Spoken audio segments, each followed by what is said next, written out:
क्यों तो हमारा यहाँ कोई किसी को दुख नहीं दे सकता, कोई किसी को सुख नहीं दे सकता। दुख और सुख हमें अपने प्रारब्ध से मिलता है।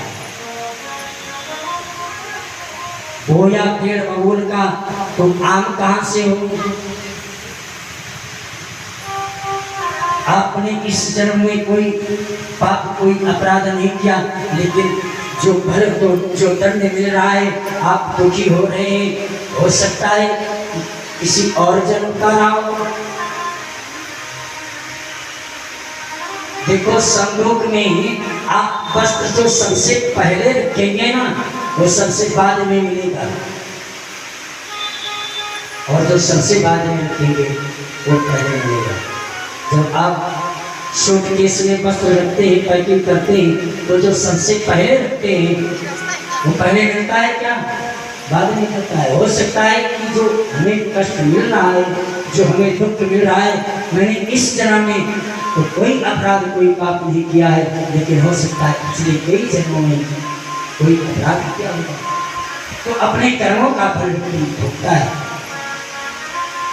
तीसरी बात जो आपने पूछा है कि भगवान किसी को मारते हैं, किसी को बचाते क्यों हैं? तो भगवान किसी को ना मारते हैं और ना किसी को बचाते हैं। सुनो, परमात्मा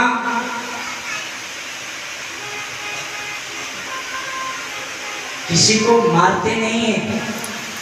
भगवान को कहते हैं कि अपने भक्तों की मुझे प्राणों की बाजी लगानी पड़े तो मैं लगा सकता हूँ, उसके लिए कुछ भी करना पड़ जाए। तो किसी को चाहे मारना हो और चाहे बचाना हो, अगर मारना पड़े तो मैं अपने भक्त के लिए उसे मार भी सकता हूँ।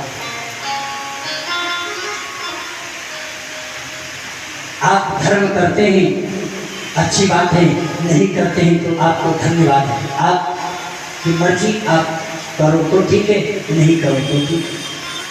अगर आप धर्म कर्म करोगे तो उसका फल आपको आपके जीवन में मिलेगा, नहीं करते हैं तो उसका भी आपको फल मिलेगा।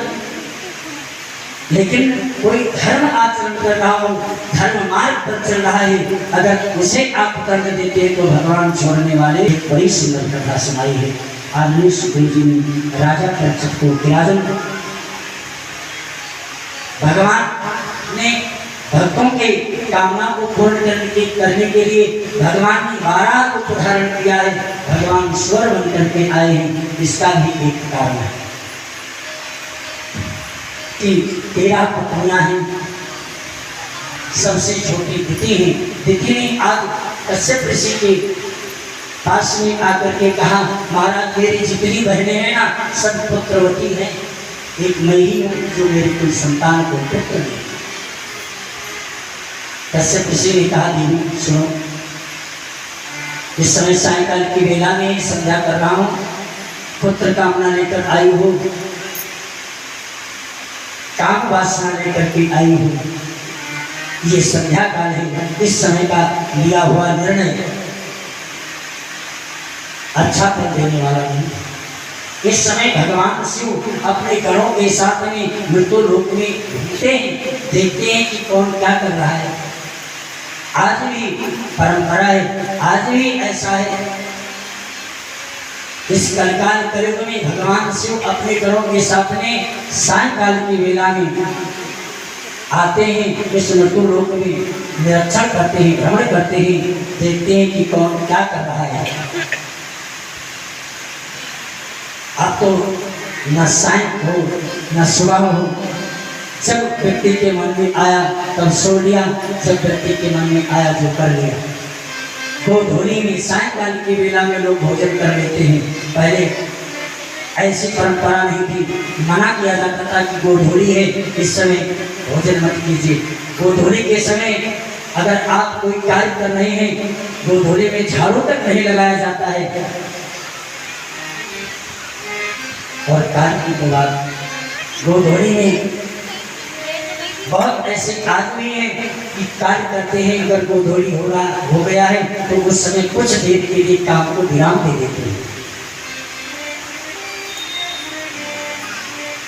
अरे आप 24 घंटा मक्कारी करें, भजन करें न करें कोई बात नहीं, लेकिन 24 घंटा में से 10 मिनट सायकाल की बेला में, सूर्यास्त के समय सायकाल की बेला में आप अगर माला लेकर बैठ जाएंगे, आप काम करने लगेंगे और मालिक की नजर पड़ गई आपको काम करते हुए देखेगा, तो मालिक खुश हो जाएगा कि नहीं खुश हो जाएगा? खुश हो जाएगा। खुश होगा नहीं खुश होगा? खुश हो जाएगा। आप मालिक के सामने काम करते हुए दिखाई पड़ेंगे, तो मालिक खुश होगा नहीं खुश होगा?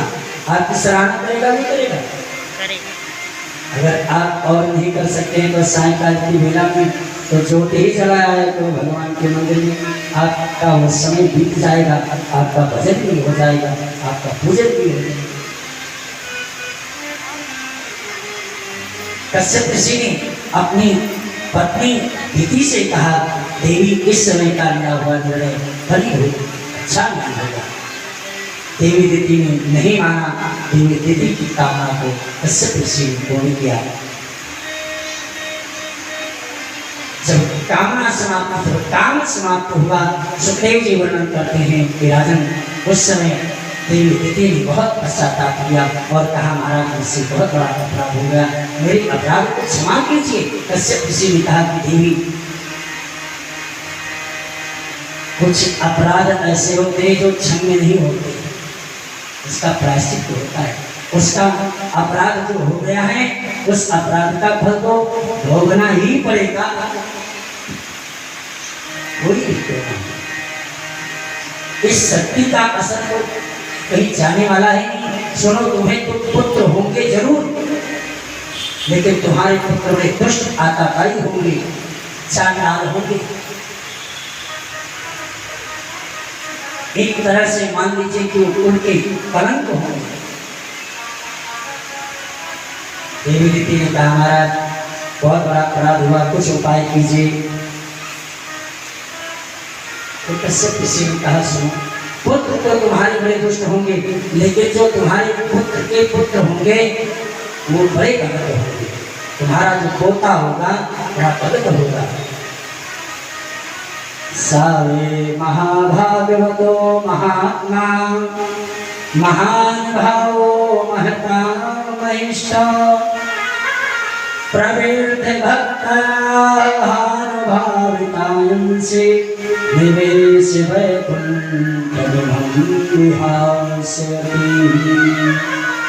तुम्हारा जो पौत्र होगा वो भगवान का भक्त होगा, बड़ा लंपट होगा, तेजस्वी होगा, बलशाली होगा। आदरणीय सुखदेव जी वर्णन करते हैं कि राजन समय बीता, देवी दिति गर्भवती हुई और इनके गर्भ में जो बालक पड़ रहे, महाराज देवी दिति का तेज बढ़ने लगा। देवताओं ने ब्रह्मा से पूछा, दिति के गर्भ में जो शिशु पल रहा है इसका प्रकाश अभी से बढ़ रहा है, अगर ये जन्म लेगा तो क्या होगा? ब्रह्मा जी ने कहा कि ये कोई साधारण नहीं, भगवान नारायण के पार्षद है, ये किसी जमाने में इनको श्राप मिला हुआ है सनत कुमार जी के द्वारा। ये किसी जमाने में जय और विजय के नाम से भगवान नारायण के द्वारपाल थे, कश्यप ऋषि हैं, इनका श्राप ही आशीर्वाद बन जाएगा।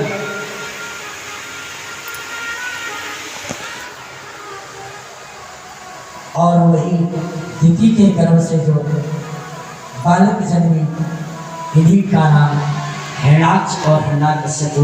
इन्हीं हिरण्याक्ष को मारने के लिए भगवान ने 12 रूप धारण किया। एक बार ये पृथ्वी जल में लय हो गई,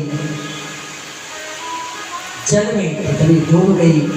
जितने देवता थे आकर के ब्रह्मा जी के पास में निवेदन किया, महाराज ये पृथ्वी नहीं तो हम पूजा पाठ भजन जब तक कहाँ करें, भजन करने में बड़ी समस्या होती है, आप कुछ उपाय करें। ऐसा सब विचार कर ही रहे थे तो ब्रह्मा जी ने कहा कीर्तन करो, और सबने भाव से कीर्तन करना प्रारंभ कर दिया। जय राधे राधे जय श्यामा श्यामा